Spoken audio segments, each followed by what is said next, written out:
Mr. Hidayat. So let's think outside of the box a little bit about informality. And we talk about the opportunity that this crisis brings to really, again, remind countries of the importance of moving from or making greater progress towards transitioning from informality to formal economy. And in a sense, we know now that it's so important to have a system where we can reach the most vulnerable quickly in the case of a future crisis.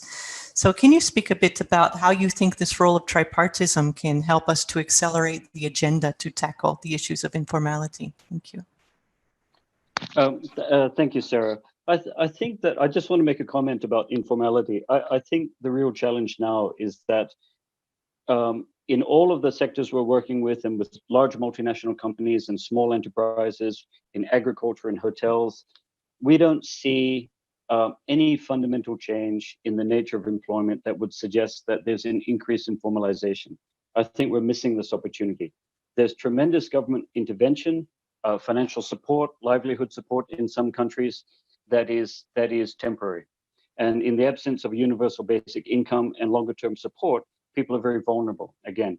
And I think that what we're seeing, especially in the hospitality sector, unfortunately, during the closure of the hotels in the last 2 months, largely retained workers, but now we're seeing a lot of mass termination of workers as they plan to reopen.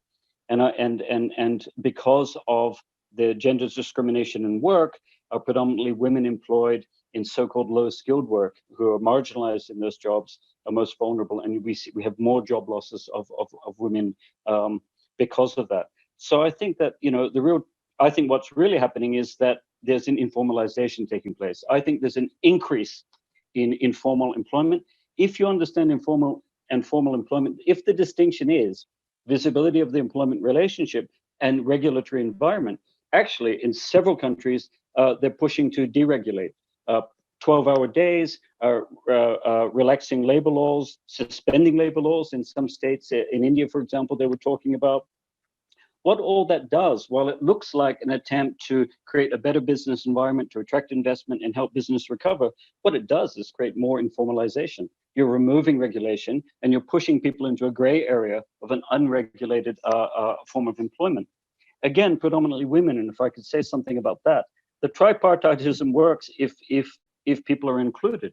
But a lot of the tripartite structures that exist, and we do participate in some of them, but employers, organizations, and governments are able to pick and choose who their counterparts are in those tripartite processes, generally reinforce existing discrimination, but through the exclusion of women, or the symbolic exclusion of inclusion of women, which is something that many of our affiliates, our women's workers' organizations, have raised concern about.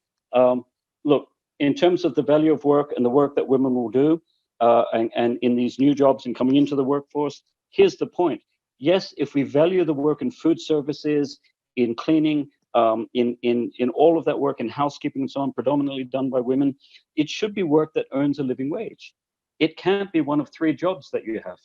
It has to earn a living wage, and that's fundamental. And I really think we should be cautious about talking about the new normal.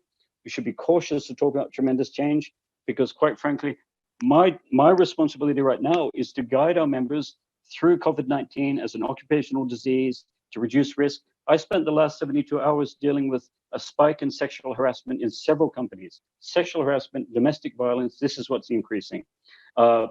Termination of young workers, trainees, doing apprenticeships and ending their careers. They are ending up in the informal sector and will struggle to survive, but you have an increasing number of people that will be on a surviving wage, not a living wage. And as Walter said, you can't have an economic recovery if you don't have workers as consumers. So it's counterintuitive, and I think it's counterproductive. And ultimately, our biggest concern is that this is happening because a lot of the decisions are based purely on business as usual and getting back to business. These decisions have to be based on issues related to, first of all, science in terms of this pandemic, and secondly, in terms of equity and justice. And you have people, prominent people like Dr. David Nabarro, the special envoy to the WHO General Secretary on COVID-19, giving excellent advice and guidance. governments ignore that advice at their peril, I believe, and employers. And we really need to get serious about COVID-19 will not go away. We're going to live with it. The vulnerabilities that exist in our system are endemic. We have to address that.